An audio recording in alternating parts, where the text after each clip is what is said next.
વિમાન દુર્ઘટનાના પીડિતોને શ્રદ્ધાંજલિ. કચ્છ ભાજપ દ્વારા આજે પ્રાર્થના સભાનું આયોજન. સ્ટોરી રિપોર્ટ બાય કરણ વાઘેલા, ભુજ. આજે ભુજ ખાતે જિલ્લા કાર્યાલય કમલમ ખાતે તાજેતરમાં જે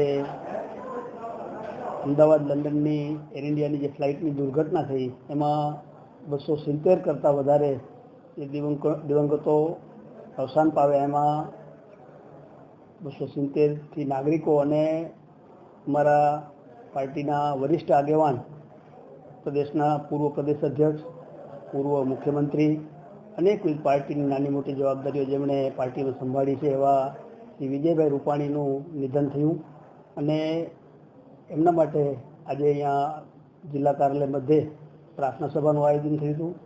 એમાં સૌ અમારા પાર્ટીના આગેવાનો, અમારા સાંસદશ્રી અને પૂર્વ મહામંત્રી શ્રી વિનોદભાઈ ચાવડા, ધારાસભ્યો સર્વશ્રી કેશુભાઈ, ત્રિકમભાઈ, પદુમલસિંહજી, માલતીબેન, સૌ વરિષ્ઠ આગેવાનો, અમારા પાર્ટીના દિલીપભાઈ ત્રિવેદી, અમારા પ્રભારી કશ્યપભાઈ, સૌ આગેવાનો અત્રે ઉપસ્થિત રહી અને દિવંગતોને શ્રદ્ધાસુમન અર્પણ કરવાનો કાર્યક્રમ અત્રે થયો હતો.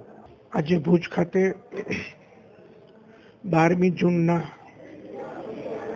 અમદાવાદ એરપોર્ટ ઉપર અમદાવાદ લંડનની ફ્લાઇટની જે દુર્ઘટના બની એમાં 270 આત્માઓ પોતાના જાન ગુમાવ્યા છે. ગુજરાતના પનોતા પુત્ર, ગુજરાતના સંગઠનકાર, ગુજરાતના પૂર્વ પ્રદેશ પ્રમુખ અને પૂર્વ મુખ્યમંત્રી આદરણીય શ્રી વિજયભાઈ રૂપાણી પણ આ જ ફ્લાઇટમાં સવાર હતા. એમને પણ પોતાનું જાન ગુમાવ્યો છે.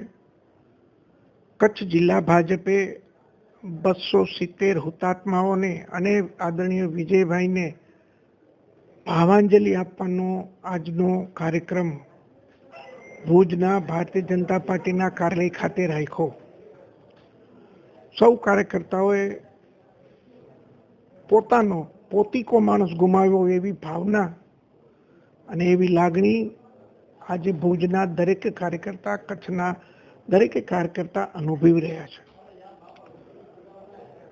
સરળતાથી મળી શકે કોમન મેન એટલે કે સીએમ.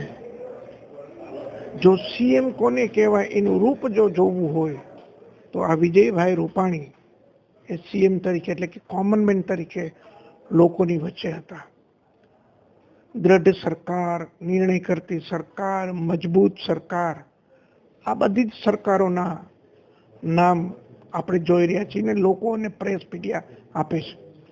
પણ સંવેદનશીલ સરકાર, જે સરકારના મુખ્યમંત્રીમાં સંવેદનતા હોય, એવું જો કોઈને બિરુદ મેળવવું હોય કે એવી જો કોઈની વાત કરવી હોય તો પૂર્વ મુખ્યમંત્રી આજે શ્રી વિજયભાઈ રૂપાણીનું નામ આવે છે.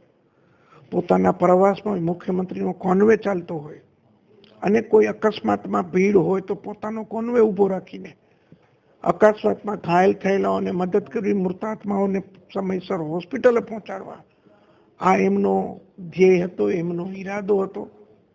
જૈનો જે મોટા પ્રમાણમાં વિહાર કરે છે સાધુઓ, એના માટે પગદંડી બનાવવાનો નિર્ણય પણ વિજયભાઈની સરકારે કર્યો. ગરીબ દીકરીને પૂરેપૂરું ભણી શકે એના માટેની યોજના હોય, કોઈ પણ ગરીબ માણસોની યોજના હોય તો વિજયભાઈ રૂપાણીની સરકારમાં સરળતાથી મંજૂર થતી અને સરળતાથી કામ આપતી. આવડા મોટા ગજાનો માણસ આજ ગુજરાતે ગુમાવ્યો છે. સ્વાભાવિક છે સૌને દુઃખ થાય અને આ દુઃખમાં સહભાગી થવા માટે આજ ભુજ ખાતે એમના આત્માને શાંતિ મળે એના માટેની આજની પ્રાર્થના સભા હતી. સૌને અસ્તુ. ઓમ શાંતિ.